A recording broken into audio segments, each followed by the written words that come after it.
Hello, Murdoch families. It's so good to see you again. I'm Andy Hodgen. I'm the school counselor for kindergarten and third grade. I just got off a Zoom conference call with a class in third grade, and it was just awesome getting to see the kids' faces. One thing that did come up is that kids are feeling sad and they're feeling scared. So I wanted to pause on our play of how to play with your child or whoever you're caring for. And just take a minute and talk about fear and talk about just how to overcome that. So we have a really great story today, and then we have a small craft that doesn't require a whole lot. Hopefully you have these items at home. But again, the fear is very real. And if you're feeling that's a perfectly normal feeling to have, and to kind of accept that feeling and be like, and communicate that with whoever that you're staying with right now, that you are scared and it's okay to be scared right now. It's okay. Do we let those fears like overwhelm us and consume us? No, we can't do that. We can't live by fear every single day. But there are some things that we can do. So this story is, again, like just an awesome story about fear and how to overcome that. It's a very old story. So I'm pretty certain that none of you have read this. And again, I'm basing off my library that I have at home, but it's called Harry and the Terrible What's-It by Dick Gackenbach. I hope I pronounced that right. I knew there was something terrible down in the cellar. I just knew, because the cellar was dark and damp and it smelled. Don't go down there, I told my mother. Why? She asked. There's something terrible down there.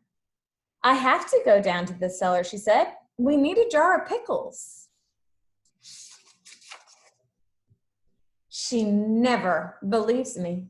I waited and waited and waited at the cellar door, and she never came back up. Someone had to do something, so I took a broom and went down the cellar steps, and it was very black and gloomy, and it smelled. I know there's something here, I called out. What did you do to my mother? Then I saw it, a double-headed, three-clawed, six-toed longhorn. What's it? It was hiding behind the furnace. Where's my mother? I asked it. The last time I saw your mother, the What's-It said, she was over by the pickle jars. Run! I was sure the What's-It was lying. What'd you do to her? I shouted, and I gave a swat with the broom. Wham! That made the What's-It really mad, and it came after me. I swung the broom again. Wham! The What's-It didn't like that at all.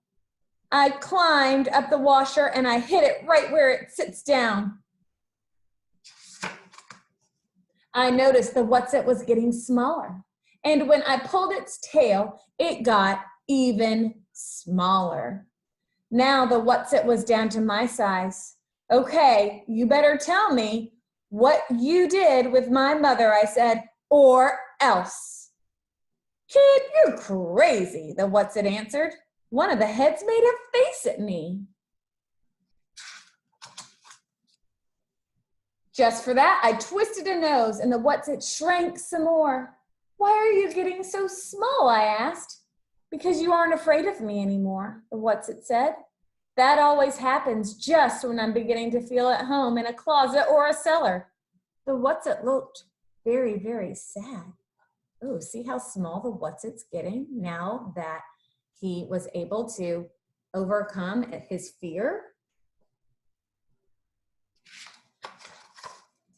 The What's-It got smaller and smaller. Just when it was about the size of a peanut, I called out, try Sheldon Parker's cellar next door. He's afraid of everything.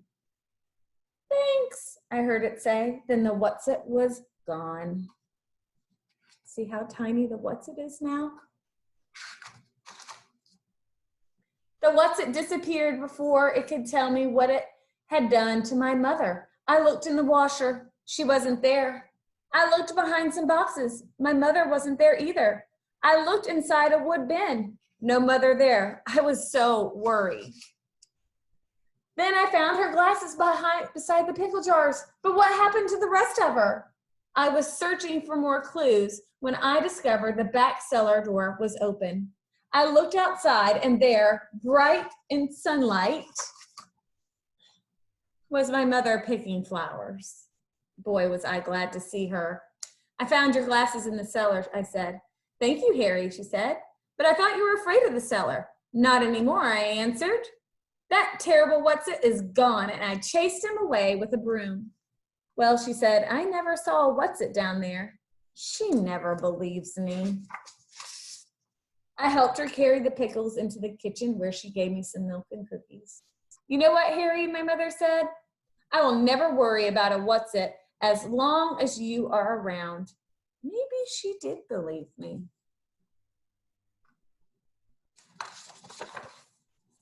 Ah! Later, I heard an awful yell coming from the house next door. I bet Sheldon looked in the cellar. So from this story, we saw that, Harry was definitely scared about going into the basement. Maybe you've had similar fear of going into the basement, that can be scary. But what he did is he didn't run away from his fear. He didn't run away from the what's-it. And even though the what's-it looked really big and very powerful and very scary, that he faced his fear. And I think in times like these, when we are so scared of, will I ever go back to school? Scared about getting sick, scared about someone else getting sick, just being fearful right now, that we can face that head on. Because when we face our fears, when we are able to say that they don't control us anymore, then they start to shrink. It's exactly what happened in our story. The what's-it got smaller and smaller and smaller until it just went away. The what's-it went away because he realized that the fear, that what's-it did not have control over Harry anymore. And so I understand right now that our lives are turned upside down and that we have a lot of fear. And so what we just need to do is face those fears. And how we do that is that we talk about it. We talk about it with whoever we live with. We can talk about it with our siblings because maybe they have the same fears too. You can always talk about it with me. You can Zoom and we can do a video conference and we can talk about it. So the thing with fear is that we don't keep it inside. We don't keep it in our brains. We make sure that it comes out, because when it comes out, then we are able to, then it shrinks and it's not such a big, scary thing anymore. And so maybe you have been not wanting to talk to your family or whoever you live with about your fears, because maybe you're afraid that you're going to make them scared too. But I promise you, they're adults and they can handle it. And adults, we need to listen, and we need to listen really well without judgment, and just listening to our children and or whoever that we're taking care of, that these are real fears and that's okay. And it's okay not to have all the answers, adults, like that's okay, but just listening and helping them verbalize, your child verbalize that this is a scary time, but then again, that you're there to protect them and that you guys are taking every precaution that you can to make sure that they're safe and their siblings are safe. And then you can just watch that what's-it slowly, slowly, slowly get smaller and smaller and smaller. And eventually that fear goes away and we can start enjoying life again. We can go outside, we can go play, we can do all the things that, maybe not might be totally normal right now, but we're not living in fear. Because sometimes when we live in fear, that's when stomach aches happen, that's when headaches happen. It's when we can't get a whole lot of sleep. So we have to do whatever we can to shrink those fears. So one thing that I really like to do, and we're going to use lots of things with jars. So all you need is a mason jar, kind of like this. If you have a baby food jar, even better, or a bigger jar, it doesn't matter. So we are going to be the light, just like when Harry was going down into that cellar, it seemed dark and it's scary. So we're going to make kind of like, it looks almost like a lightning bug jar of that we can have and hold on to us, with us, this jar that when we're scared, that there is light, that we have to remember that at the end of this, there is going to be light. So we have a mason jar, some dollar store glow sticks. I'm going to just cut the tops off, and you just need really just one.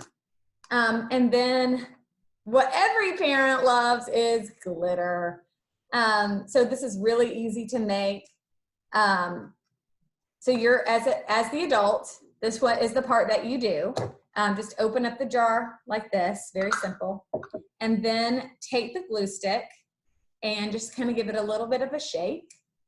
And then sorry, my email keeps going off. The adult cuts off the top. Now that is the most important part. The adult cuts off the top of the glow stick. So we just cut it off. This one's a little thick. Okay, so it's nice and open, as you can see, looks like that. Then you simply pour the glue stick. Oh, look at that. Look at the little crystal, that's really cool. So you just glue or pour the glow stick in there. You might want to pop it, give it a little pop so it glows, because it's got that crystal in it too. You might want to do that before, because now I'm getting glow everywhere. So you just, again, pour it in there, but make sure you do that before you pour it into the jar, because you don't want to get glow stick everywhere like I'm doing right now on my kitchen table. It's awesome. But there you go. So you have, what you can see is the glow and the glow stick illuminating the jar. And then that's when the fun glitter comes in, and this is where your kids can help you with the glitter. It can be any kind of glitter, but if you have just like clear or white glitter, that works the best because it doesn't reflect the light. So you just pour a little bit of glitter in there, just enough. Screw on the lid so you can probably see me, and then you just shake it. And you shake it, and you let your child shake it, shake it, shake it, shake it, shake it, shake it, shake it, shake it, shake it, shake it, shake it. And then you have this beautiful light jar that almost looks like, you know, a little, reminds me of catching fireflies. And that might be something really fun that you guys do as a family tonight. Maybe you don't have a glitter jar, or you don't have,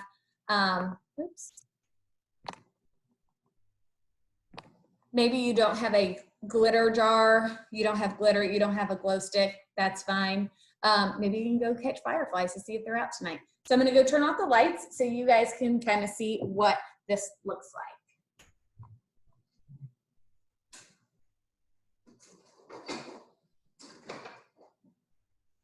Not totally dark, but that's okay.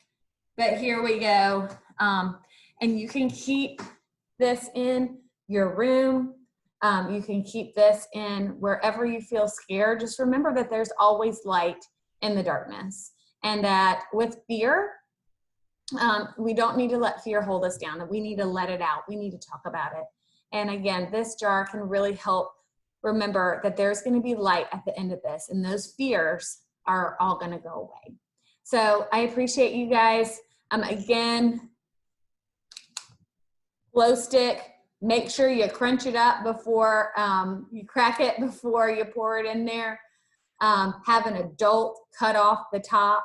Add that to the jar. Add that to the jar, and then add some either white clear glitter. I've used it with silver too. Doesn't matter, any kind of glitter. But you can use this, and it's just a really cool tool to just help. It's a prop to help remember that even though these times are scary, that you're going to be okay. Thank you guys for tuning in today. Next week, we'll get back into the parenting of how to play with your child in a therapeutic way to make them feel like safe and secure. Again, remember, you can always Zoom with me. So just remember, I love you guys. I can't wait to see you again. And again, talk about your fears. It's okay that we're going to get through this together. Bye.